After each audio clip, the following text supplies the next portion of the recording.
Arecibo, du nom de cette ville portoricaine où trônait un gigantesque radiotélescope, l'un des plus performants au monde, sans doute le plus célèbre, star du grand écran aussi, décor pour James Bond dans Golden Eyes.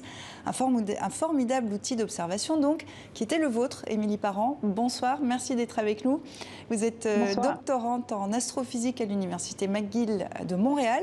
Depuis 6 ans, vous meniez une partie de vos recherches dans l'espace grâce à Arecibo. Seulement voilà, en décembre dernier, après 57 ans de service, Arecibo s'est effondré dans une chute spectaculaire.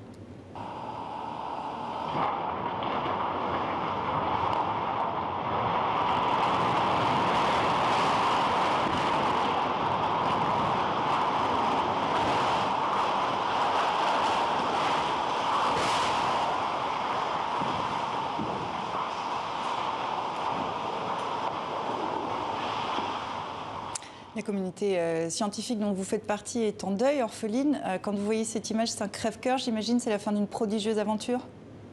Exactement, oui. Arecibo était vraiment central, en fait, à mes recherches. Et il n'y a vraiment pas grand-chose qui peut égaler Arecibo.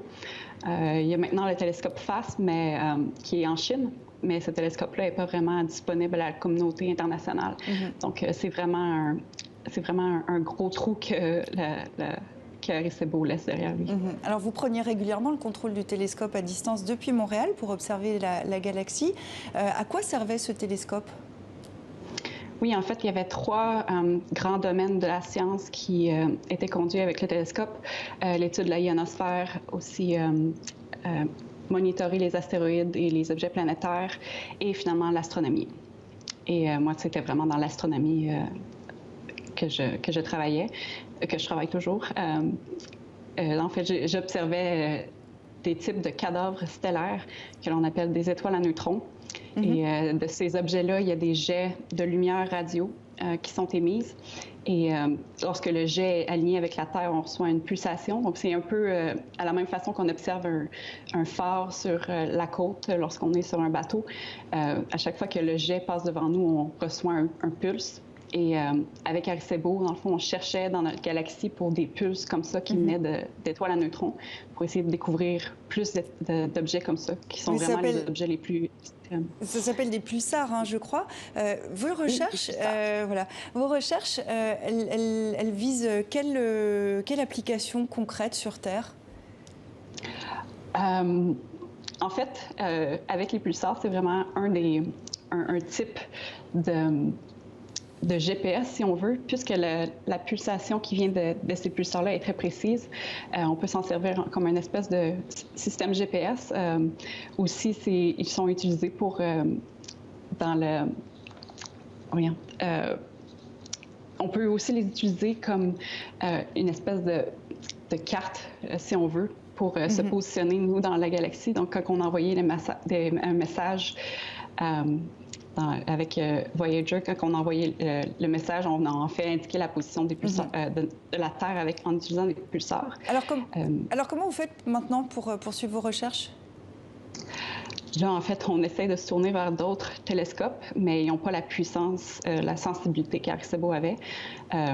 Là, en fait, récemment, FAST va ouvrir 10 % de leur temps à la communauté internationale. Donc, on essaie vraiment très fort d'obtenir du temps télescope avec ce télescope chinois-là. Mais c'est très difficile, la compétition est très élevée et il y a très peu de ressources Il est question de... Donc, on est vraiment... Pardon. Mal pris. Excusez-moi. Il est question de construire un nouveau radiotélescope au même endroit. Est-ce que vous savez où ça en est et à quoi il pourrait ressembler? En fait, ça serait vraiment comme dans le même type qu'Arecibo était. Donc, ça serait vraiment un télescope à très haute sensibilité avec une très grande aire de collection pour la lumière. Mais c'est vraiment juste des plans, rien de concret en ce moment. C'est plus une discussion qui se produit en ce moment. Donc, il n'y a vraiment rien qui assure que ça va être fait. Mais c'est ça, ça serait vraiment comme sensiblement comme Arecibo, mais juste plus performant, plus moderne. Pour conclure, on parle beaucoup d'espace depuis quelques mois avec les explorations autour de Mars, beaucoup ce week-end avec l'arrivée sur l'ISS de Thomas Pesquet. Est-ce que vous qui observez l'espace, aller dans l'espace, ça vous tenterait? Non, je suis vraiment très bien sur Terre.